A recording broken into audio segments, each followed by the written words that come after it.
Credo si tratti di schermaglie ferragostiane, sebbene siamo a luglio e non in agosto. Liquida così le tensioni tra Forza Italia e Lega il responsabile enti locali di Fratelli d'Italia in Veneto Marco Della Pietra, caldi estivi, bollori elettorali, di fatto questioni personali più che politiche.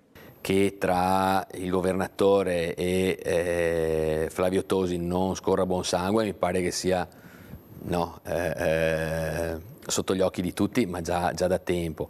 Il meloniano porta poi un altro esempio, un altro nome di peso, lo fa ritornando al marzo 2023, quando il leghista Roberto Marcato, che nei giorni scorsi ha di fatto dichiarato rotta l'alleanza con Forza Italia, aveva usato parole durissime anche con i Fratelli d'Italia, una ferita politica mai realmente ricucita. Io voglio militare in un partito che quando Fratelli d'Italia fa queste richieste, la risposta è col cazzo! I toni coloriti di Marcato li conosciamo, ma ci sta insomma che ci sia anche questa così. Però rispetto alle elezioni regionali, insomma. No, io sono convinto che si andrà assieme. Stessa convinzione hanno pure i meloniani di Padova, anche perché poi alla fine decideranno i leader. La palla è rimandata a tavoli nazionali, perché il Veneto, per quanto importante, per quanto con il suo orgoglio, per quanto con la sua specificità, non può rifugire a un'ottica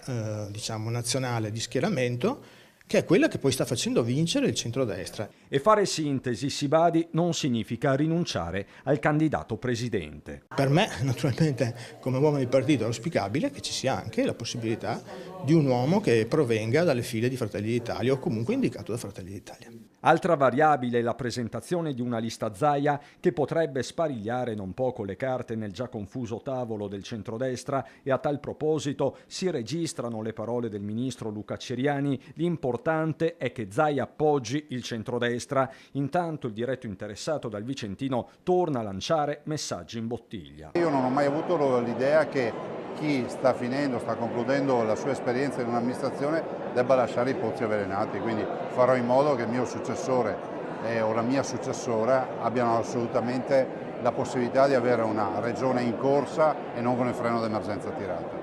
Centrodestra in tilt, centrosinistra compatto con Giovanni Manildo, ma non è tutt'oro quello che luccica. L'appoggio di Azione non sembra scontato. Se il centrodestra decidesse di mettere da parte i candidati, quelli conosciuti, e magari tirasse fuori Zopas, capisce che un partito come Azione, con un candidato come Zopas, sarebbe difficile non andargli in appoggio, perché noi siamo per l'imprenditoria, abbiamo delle visioni di questo Veneto di un certo tipo, anche di sviluppo. E voglio dire, Zopas, che viene dalle associazioni industriali, non sarebbe un candidato ottimo per noi.